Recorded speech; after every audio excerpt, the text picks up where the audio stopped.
फटी हुई धरती फिर से जुड़ जाती है। राजा जनक देखते हैं कि जिस धरती माता से उन्होंने सीता को पुत्री के रूप में प्राप्त किया था, आज वह वापस उसी धरती की गोद में समा गई है। श्री राम बेसुध होते हैं। वे कहते हैं कि यदि उनकी सीता लौटाई नहीं गई तो वे पूरी धरती को उलट पुलट कर देंगे, पूरी दुनिया को नष्ट कर देंगे। तभी भगवान ब्रह्मा प्रकट होकर उन्हें शांत करने के लिए स्मरण कराते हैं कि वह भगवान विष्णु का रूप है और माता सीता तो वापस साकेत धाम जा चुकी है, जहाँ उनसे उनका पुनर्मिलन होगा। महर्षि वाल्मीकि लव कुश को श्री राम के संरक्षण में सौंपकर वापस अपने आश्रम को प्रस्थान करते हैं।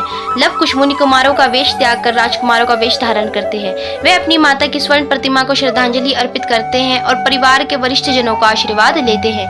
लव कुश श्री राम की सेवा करते हैं। महर्षि वाल्मीकि रामायण का अंतिम अध्याय लिखते हैं, जिसमें वे राम राज्य के गुणों का बखान करते हैं और तीनों राजमाताओं के परलोक गमन के बारे में लिखते हैं। महर्षि वाल्मीकि लिखते हैं कि कालांतर में श्री राम ने अपना संपूर्ण राज्य अपने व अनुज पुत्रों के बीच बांट दिया था।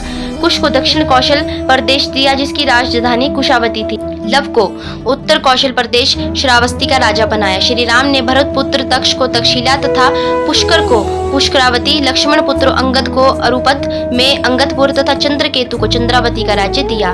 मथुरा में शत्रुघ्न के पुत्र सुबाहु का तो दूसरे पुत्र शूरसेन का विदिशा में शासन स्थापित हुआ। एक दिन अयोध्या के राजमहल में महाकाल ऋषि का रूप रखकर राम से मिलने आते हैं। वे अपनी बात एकांत में कहना चाहते हैं और श्री राम से वचन लेते हैं कि यदि कोई उनकी बात सुन लेता है अथवा बात करते देख लेता है तो वे उसे प्राण दंड देंगे। श्री राम बातचीत की गोपनीयता बनाए रखने के लिए महल के द्वार पर स्वयं लक्ष्मण जी को पहरे पर लगा देते हैं। एकांत होने पर महाकाल अपने वास्तविक रूप में आते हैं और श्री राम को भगवान ब्रह्मा का संदेश देते हैं कि जिस कार्य के लिए उन्होंने मृत्यु लोक में अवतार लिया था वह पूर्ण हो चुका है और अब उनका बैकुंठ लोक में वापस पधारने का समय आ चुका है। इस बातचीत के बीच महर्षि दुर्वासा महल के द्वार पर आते हैं और तत्काल श्री राम से मिलने की इच्छा व्यक्त करते हैं। लक्ष्मण जी के मना करने पर वे श्राप देकर पूरी अयोध्या को भस्म करने की चेतावनी देते हैं। लक्ष्मण जी धर्म संकट में पड़ते हैं, किंतु वे निर्णय लेते हैं कि यदि उनके प्राण देने से अयोध्या नगरी बचती है तो यही उत्तम रहेगा।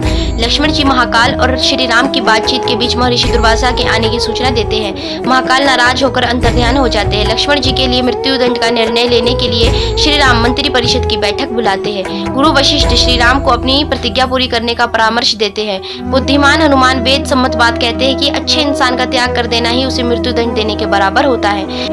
इस पर श्री राम दंड के रूप में प्राणों से प्रिय भाई लक्ष्मण का परित्याग करने की घोषणा करते हैं। लक्ष्मण स्वयं को सरयू नदी में विलीन कर लेते हैं और अपने शेषनाग रूप में वापस क्षीर सागर में प्रकट होते हैं।